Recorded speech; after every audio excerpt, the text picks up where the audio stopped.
Hello, everyone. Welcome to the University of Maine Cooperative Extension's Preserving the Maine Harvest webinar. I'm Kathy Savoie, and we will also be joined today by my colleague, Kate McCarty, in the demonstration kitchen. Thanks to all of you for taking the time to join us today for what is our final Preserving the Maine Harvest webinar for 2023. These webinars, like all the others we've taught this season, are designed to correspond with what is actually growing in your garden and what's for sale with our local Maine farms at farm stands and farmers markets. With the fall produce in full swing here in Maine, we've got your answers today for how to preserve those foods safely using guidance from the USDA. Let's see here. So the mission of the University of Maine Cooperative Extension is to help Maine people like yourselves improve their lives through an educational process that uses research-based knowledge focused on both issues and needs. Our educational programs include agriculture, home horticulture, which encompasses the very popular Master Gardener program, 4-H youth development, food safety, nutrition, and of course, the topic you're here today to learn more about, home food preservation. So we also want to let you know that the University of Maine is prohibited from discriminating on the basis of race, color, national origin, sex, age, disability, and reprisal or retaliation for prior civil rights activities. Today, we have a lot to share with you, and we will be focusing on a variety of ways to preserve winter squash and also pumpkin. We'll discuss ways to store and freeze your squash and pumpkins, and also see a pressure canning demonstration. Why pressure canning? Because this is the only way to safely can squash. Before we begin, we want to also remind you that our webinar is set up so that that you can see and hear us, but we cannot see or hear you, but we do want to hear from you. So please, at any point in the webinar, use the Q&A feature, which you'll find at the bottom of your Zoom screen, to type in your questions, and we will have a time during our webinar to answer those. So please use the Q&A box, not the chat. So with all that housekeeping behind us, let's focus in on today's topic. So, acorn, buttercup, butternut, honey nut, Hubbard, kabocha, spaghetti, pie pumpkins. These are all varieties of squash that have a hard rind, and they are known as winter squash, and they are ready to eat and preserve this time of year in Maine. Many of us may also have what we think of as jack-o'-lantern variety pumpkins, perhaps decorating our porches. We just want to make sure you know that these are not the desirable varieties for preserving. Their flesh tends to be very stringy and doesn't mash well. Choose pie variety pumpkins for preserving instead. So, more details. The USDA recommended methods for preserving squash are pressure canning, freezing, and also storing, which we also refer to as root cellaring. So let's dive into pressure canning first, since Kate is already in the kitchen and ready to start her demo. Canned squash is indeed great to have on hand for meals. Once it's canned, the squash is fully cooked, which shortcuts the long cooking time that most winter squash varieties require. You only need to heat and serve. You can add it to soups, casseroles, or mash it up and serve it as a side dish. So let's discuss the basics of canning squash.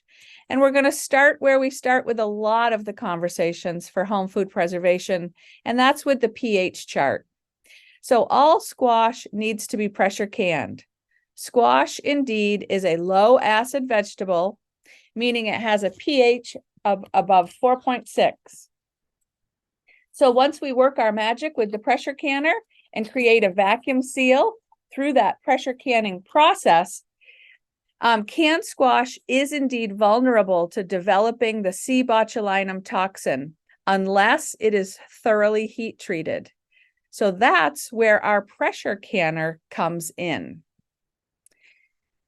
A pressure canner uses steam in a sealed chamber and under pressure to create high temperatures that can destroy spoilage organisms, including the C or Clostridium botulinum that might be present in your jar of canned food. So together, steam that is under pressure allows us to heat food to 240 degrees Fahrenheit, much hotter than boiling water. Boiling water is 212 degrees Fahrenheit at sea level. It's these high temperatures that allow us to safely preserve our low acid foods like vegetables, including the squash and pumpkin varieties. So we are going to switch gears and jump into the demonstration portion of today's class with Kate in the demo kitchen. So. Oh, goody. Hello, everyone. Welcome to the demo kitchen. Wrong slide. Let me get you up here, Kate.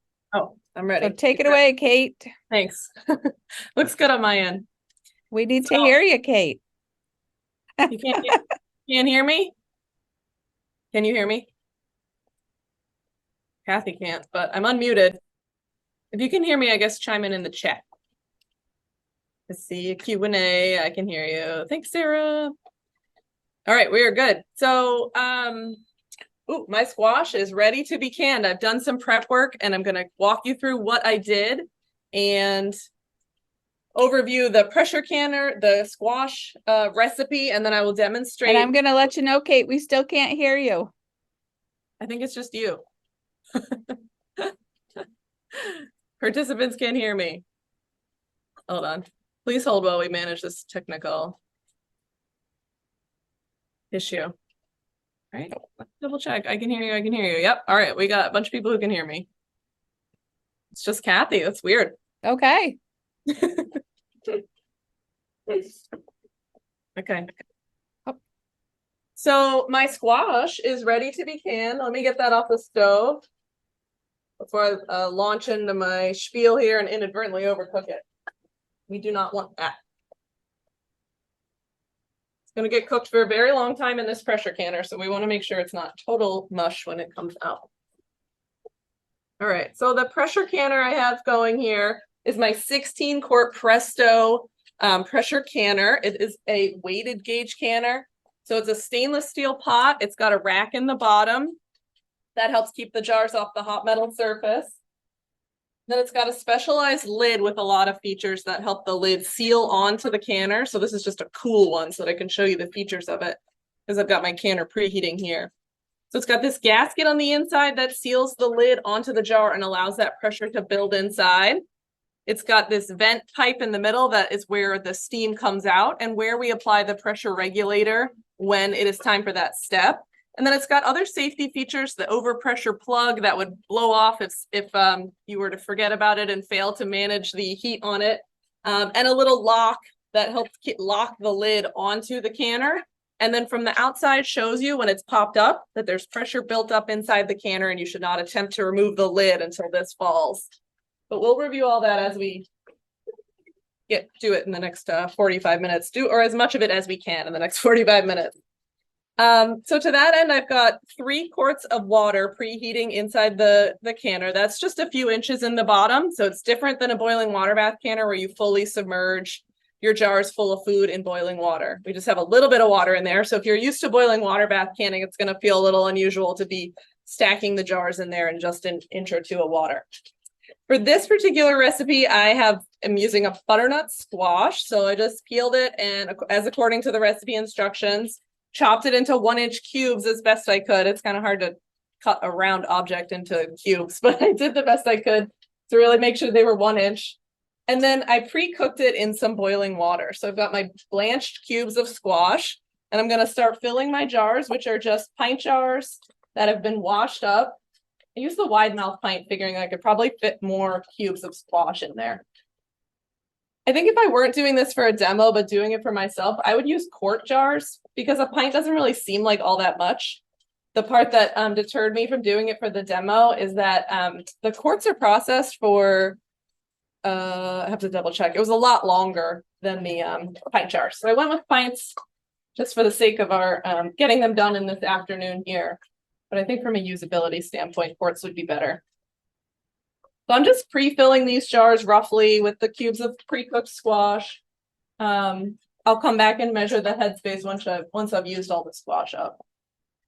We're leaving a 1 inch of headspace. That's the amount of space at the tops of the jars between where the food and liquid is and the top of the jar. I'll show you how we measure that. Dish all these squash out of here. And Kate, I was wondering if you could slide that butternut squash away so we could get a good angle of there. Yeah, there you go. Perfect. Thank you. Prop squash no longer needed. Check. Right. We've got you on the overhead as well. Excellent. Yep. And you can hear me now? Kate, I can hear you now. Oh, good. Good.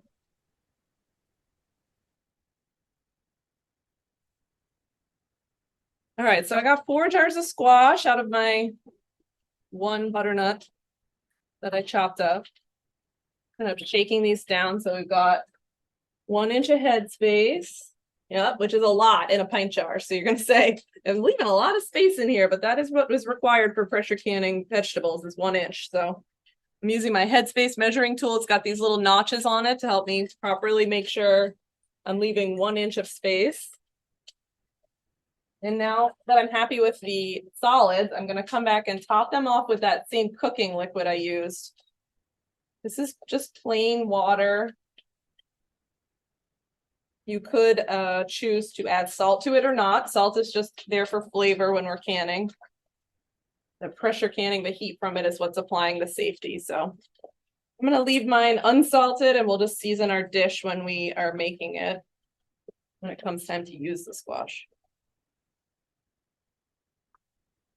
And again, I'm just eyeballing the headspace, and then I'll come back and measure these one at a time and make sure it's covered up properly.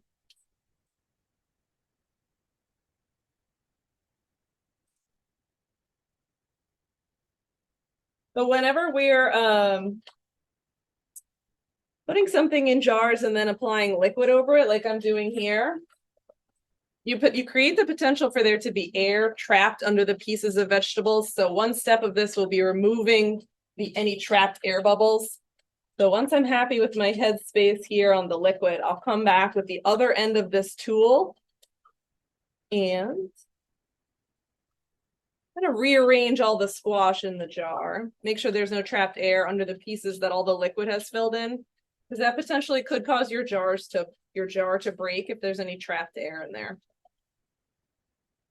I overfilled these jars. I'm much more used to boiling water bath canning. So in the headspace is either a 1/2 inch or 1/4 of an inch. So, all right, I'm happy with all that. So here's where I'm removing any trapped air bubbles, simply using the other end of this headspace measuring tool. You could use like a takeout knife, plastic knife, a chopstick, a little tiny silicone spatula, anything non-metallic to rearrange your vegetables here. And just do one more headspace check. Make sure you didn't dislodge any significant air bubbles that could affect your headspace. And I didn't, so I'm happy. All right, moving right along, we're gonna wipe off the rims of the jar using a clean paper towel. This is where the seal occurs between the jar and the lid. So you wanna make sure you have a clean surface for that seal to form. I'm just wiping off the very tops of the lids here, or the jars.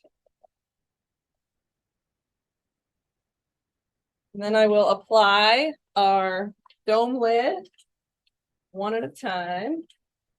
Sometimes they stick together, so make sure you really truly have only one. And a screw band. So these rings are applied until they're on their fingertip height. That means using just the strength of your fingers. You apply them firmly until you meet resistance, but don't over tighten it, because that could cause the lid to buckle or the jar to break, both of which are undesirable effects. So now my 4 jars of cubed butternut squash are ready to go into my pressure canner, preheated with 3 quarts of water in it. So this water's, I call that boiling. You want it more to simmer, so the heat's already back on our gas stove. It's so intense. But we've got hot squash going in here, so trying to keep everything the same temperature by preheating this water. So we'll apply these 4 jars and then lock the lid on. So already the water's kind of calming down as those relatively colder jars go in there and start absorbing some heat from the boiling water. So this lid locks on there. You line up the V's. There's a V on the lid and a V on the handle. And then you twist the lid until the 2 handles line up. Oh, just giving me trouble. Why?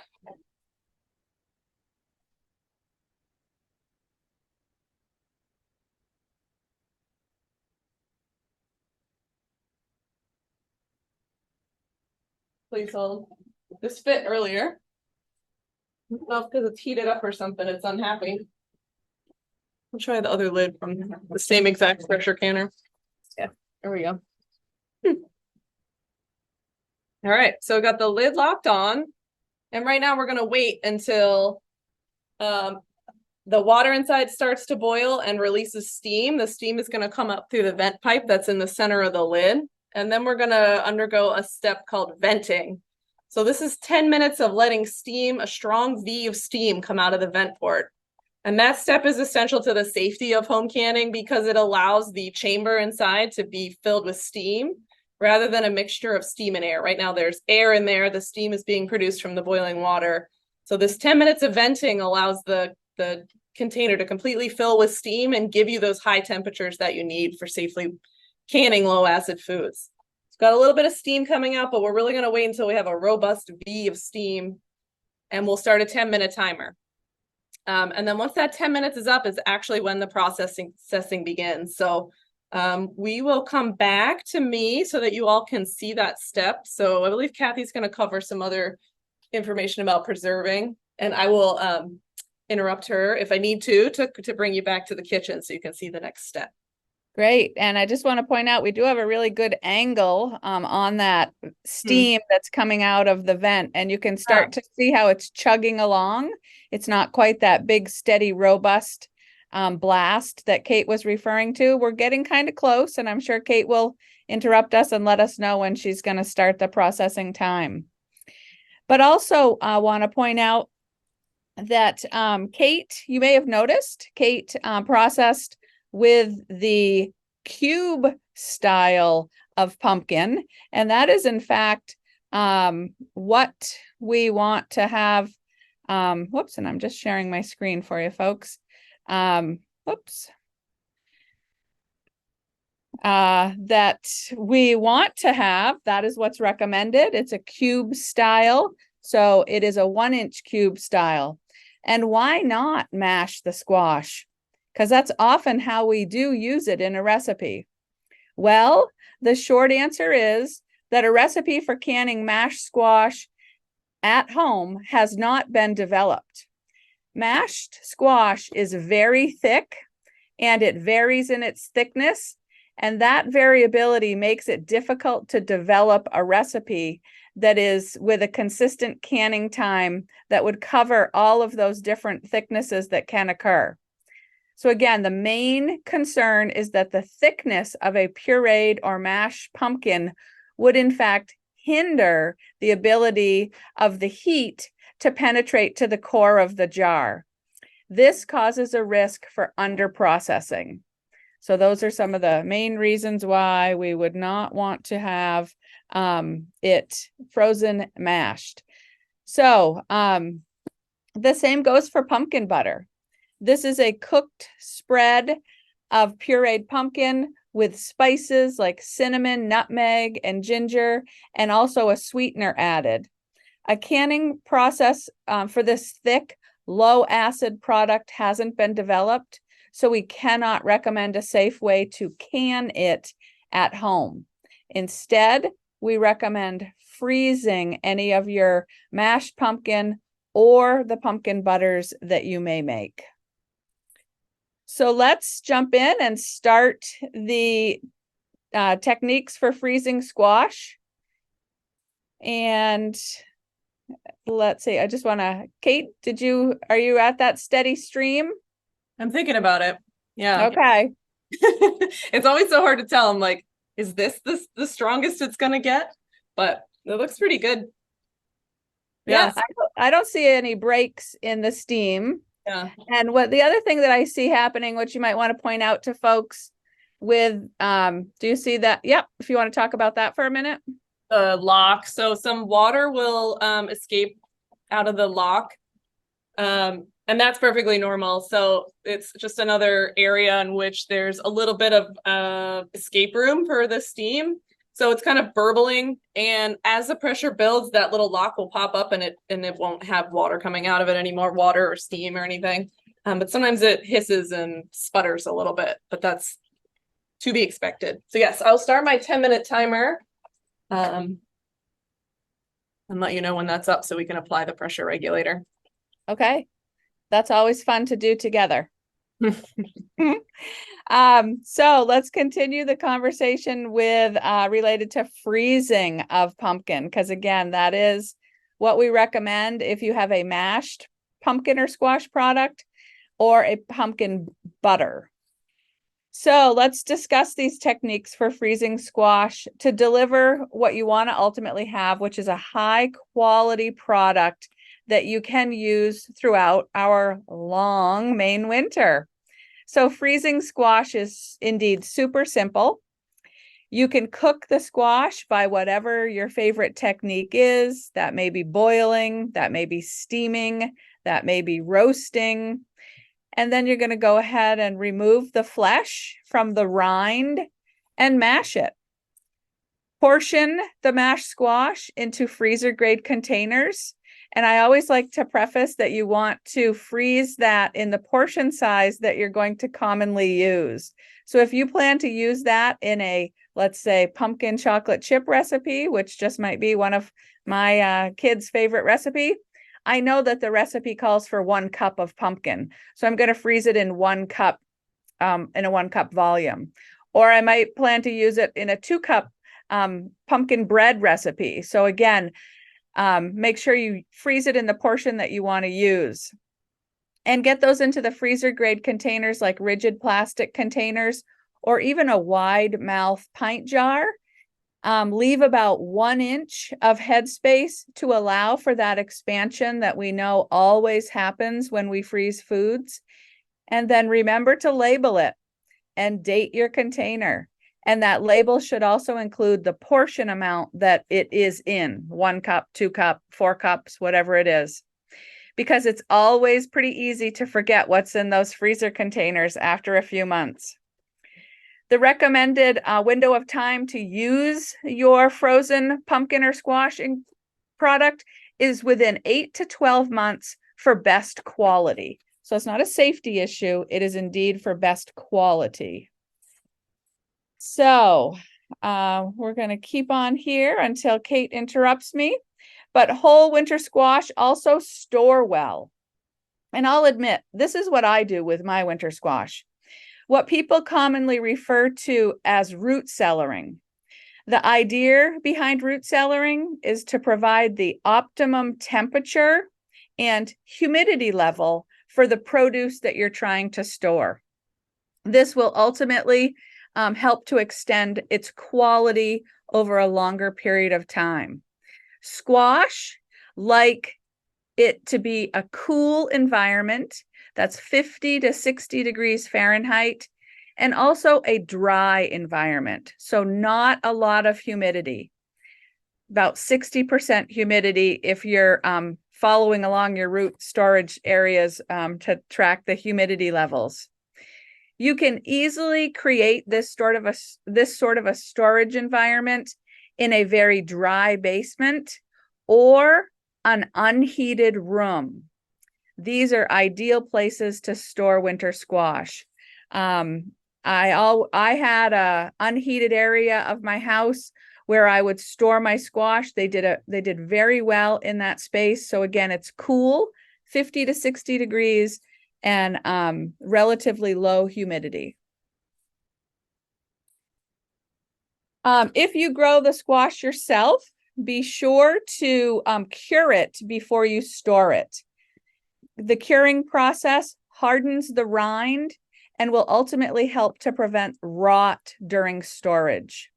So this can be done by exposing the squash to 80-degree temperatures for 10 to 14 days, either in the field or in a greenhouse or barn.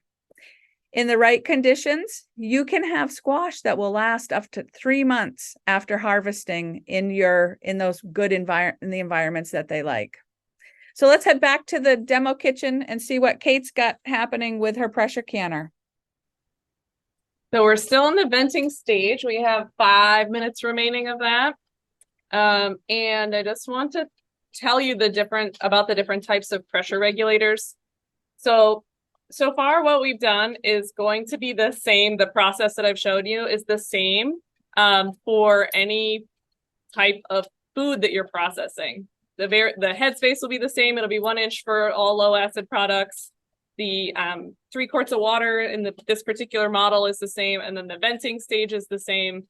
Then the thing that might have some variability is how much pressure you apply. So you want to make sure you're reading your recipe thoroughly to fully understand what pressure you are required to use at your particular elevation. So you might need to apply more elevation if you're at a higher more pressure if you're at a higher elevation. In Falmouth, Maine here, we're very close to sea level. So under 1,000 feet of elevation, you can use just the standard pressure that's recommended. Then if you go above 1,000 feet, you need to modify it. So generally speaking, if you're viewing from another state and you are subjected like high altitude baking instructions, you should also look into what your elevation is and see if you need to change the pressure that you apply during canning. So I'm going to be using this weighted gauge regulator. So this pounds of pressure for our squash, let me double check, it's 10 pounds of pressure on my weighted gauge.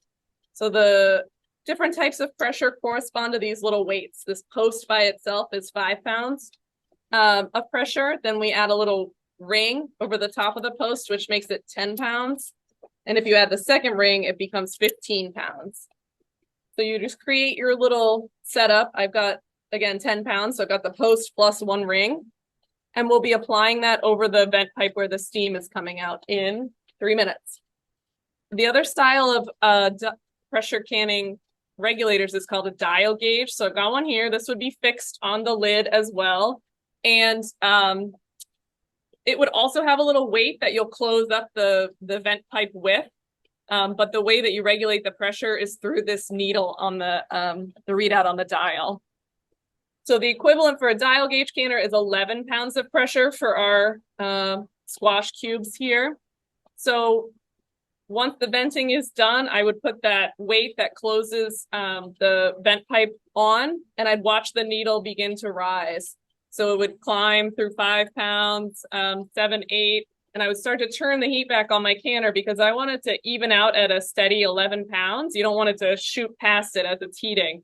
So start to back the heat off as the needle's rising, and it will take a few minutes for you to reach the pressure and then make sure that it's staying there steady. If you adjust your heat, it could fall a little and then you'll have to adjust the heat back up again and wait for it to rise. Once you have your steady pressure of 11 pounds reading on your dial gauge, you'll start the processing time. So that's a dial gauge canner. It really just depends on what type of canner you have and what your personal preference is. The only catch with the dial is that it needs to be tested every year for accuracy. So we can do that through extension for free at your local county office, and we'll make sure to follow up with a resource that tells you the contact for what county you're in to perform this test. You'll just make an appointment and bring your dial gauge in to make sure that it's reading out accurately. We have a master that we test it against that's tested every year by Presto, the company that makes them. So that's the only catch with the dial gauge. Some people prefer them because they like the visual indicator of the pressure readout. Whereas when you're using a little weighted gauge, you're waiting for it to chatter. So this one has just a steady jiggle, and that's how we know that it's come to the proper pressure. We'll apply it to the vent pipe. Once the pressure builds up inside enough to start jiggling that regulator around, I'll start the timer for the 55 minutes of processing time per pints.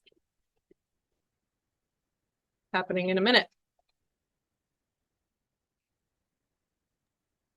All right, so I can kill a minute by we've got a really great view of the pressure canner, and what you can see right now is again that venting process with the steam coming out, and it's also coming out around the lock, and it's going to be interesting for us all to have an even greater view of when Kate does put the weighted gauge on to see how that all comes to a stop.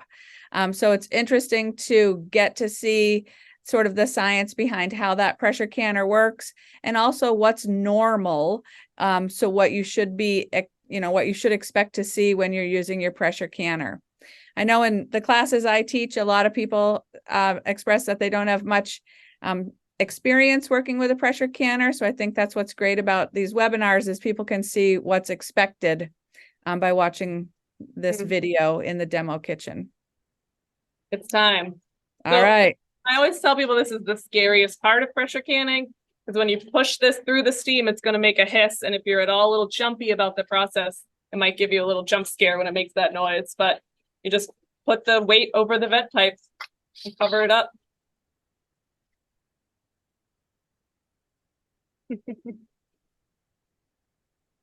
So like Kathy said, there's still this chattering. I don't know if you can hear that, but the lock in the lid is chattering around. It hasn't been pushed up yet. So the vent pipe is closed due to the pressure regulator, which means that the only place the steam can come out of is that lock. So I'm hoping that the pressure is building inside. It's going to push that lock up and make the steam stop coming out of it. And then the pressure regulator will be the one that engages the steam inside. Mm-hmm. They also get loose, so I'm hoping it's not loose. Because typically the lock pops up during the venting stage. Mm-hmm.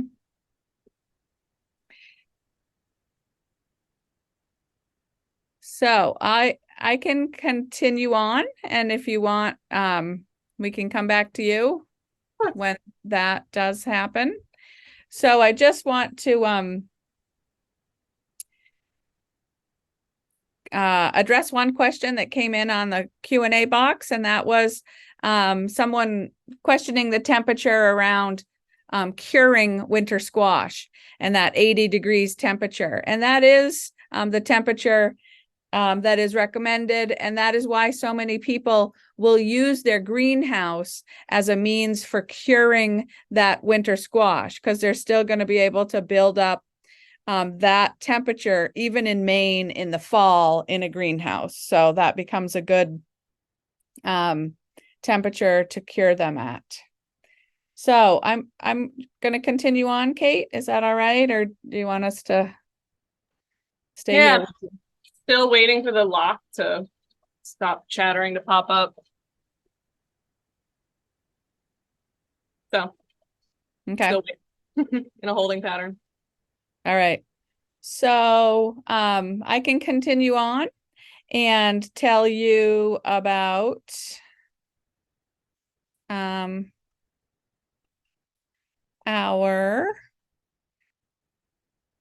Kate already mentioned this, but I want to show you what it is that we're talking about. This is the tool that we can use to test your pressure canner dial gauge for you. And again, that is a free service that we provide at our extension offices throughout the state.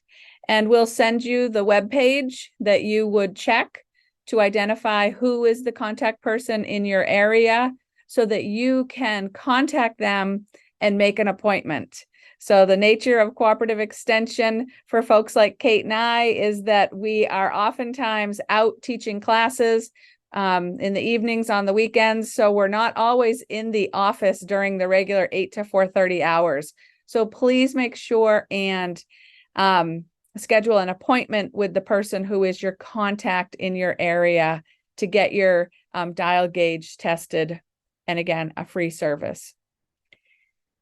Kathy, let me to tell you that the lock finally stopped sputtering around. So the lock has engaged. Yep, so that's good. Means that our canner is going to be coming to pressure. And this little lock post popped up, which shows me that the pressure is building inside the canner. And that's important to know as a visual indicator that there's pressure inside the canner so that you don't attempt to remove the lid while that post is engaged, because it could be very dangerous for you and also could lead to jars breaking or being under processed. Yep. So you want me to launch into what's going to happen once this comes Sure.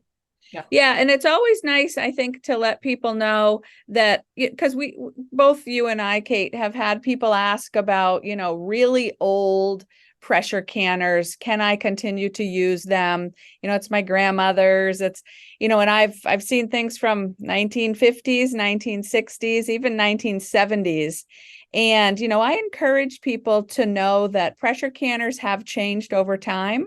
There are, as Kate has pointed out, numerous safety features in the newer models. So, perhaps retire grandma's pressure canner, to a shelf somewhere and keep it as a novelty item, but really invest, if you're going to do pressure canning, invest in the newer models because they do have those newer safety features that Kate pointed out earlier with the overpressure plug, the lock, the handles that lock in place, all of those sorts of things. So yeah, let's go on and talk about what happens next in pressure canning. So we are still waiting for the pressure regulator to demonstrate that it's reached the proper pressure when it starts to jiggle. And so it's starting to hiss a little bit around the vent pipe with the regulator on it. So it'll ideally be coming to pressure here while I'm talking. But once this regulator starts to jiggle at the desired rate, we'll start a 55-minute timer. And so during those 55 minutes, you want to ensure that the regulator jiggles consistently. That's just how this particular model works. They might vary from manufacturer to manufacturer. So make sure you're familiar with your model and what the visual or auditory indicator is that it's jiggling. Some will say it has to jiggle 4 times a minute. So whatever it is, make sure you're familiar with it, and then make sure it's doing that consistently for the entire time you're processing, that entire 55 minutes in this case. So fast forward 55 minutes, we're obviously not going to be able to show you that in its entirety during this webinar. What will then happen is we'll turn off the heat of the stove, and we'll let the canner cool completely. So at that point, all you're doing is turning off the heat, and letting it sit. We're waiting for this lock to drop, and that can take anywhere from 30 to 45 minutes, depending on the temperature of your kitchen and how long you processed the food for. So once that lock drops, you'll take the regulator off the vent pipe because there's no pressure inside, so there's no longer a concern. If you are using a dial gauge, you'll wait until the needle drops to 0. That will be your indicator that the pressure is decreased, so you can safely remove the pressure regulator or the weight that is covering up the vent pipe if you're using a dial gauge. Then you'll wait 5 more minutes. So it's a very safe, cautious process to ensure that you can safely remove those jars before you then can unlock the lid and take your jars out. And a lot of people are surprised to see, even after that extensive cool down time, that the liquid inside the jars is still boiling. So these jars, again, were heated at 240 degrees Fahrenheit for 55 minutes and then had that 45-minute cool down with that ambient heat still in there. So they've been heated for a very long time to a very high temperature. So the food is still very hot. And you'll then from there proceed as if you would the same way for the aftercare of jars as if you were boiling water bath canning them. So if you've done any canning, that part is the same, where you take the jars out, put them on something like this wooden cutting board I have here, or a cooling rack. Let the jars cool undisturbed for your 12 to 24 hours to make sure those seals form. Come back, check that the seals have formed, so make sure the canning lid is pulled in, has that divot instead of the little button being popped up. And then once they're sealed and cooled, you can label and date them. This will be butternut squash 1023. Remove the screw bands and store your jars in a cool, dark place until it's time to use them. And it's recommended to use them within 1 year. And in this case, you'll likely use the whole pint jar like at once. You won't have any leftovers. But just in general, all home canned goods should be refrigerated after open and eaten within 2 weeks of opening. But again, with the cubes of squash, you're probably just going to dump that whole jar into whatever you're cooking and not have any leftovers in the jar. All right, still waiting for my pressure regulator to come to temperature, but we can see if we have any questions. We do have one question, and that is asking, what temperature is the stove at right now? That's a great question. It's at 6, which on our gas stove, the next step is high. So I would call it a medium high. But because you're boiling that water, you can have it at high and then back it off once the pressure regulator is jiggling properly. You can start to bring it back down. The stove doesn't need to stay on high the entire time. Right.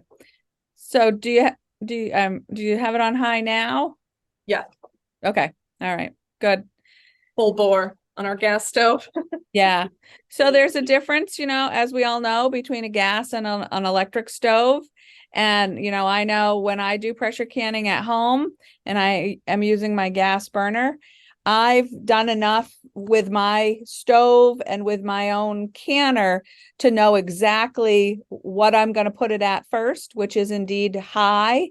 And then I'm going to slowly back it off. And typically I have slowly backed it off to right between 6 and 5. So that's like medium, low, medium, high, kind of a very medium high-ish. And that's the comfortable place with my stove. And you'll find that as you have experience in your own setting, that you'll reach that level of comfort and know exactly where your stovetop needs to be.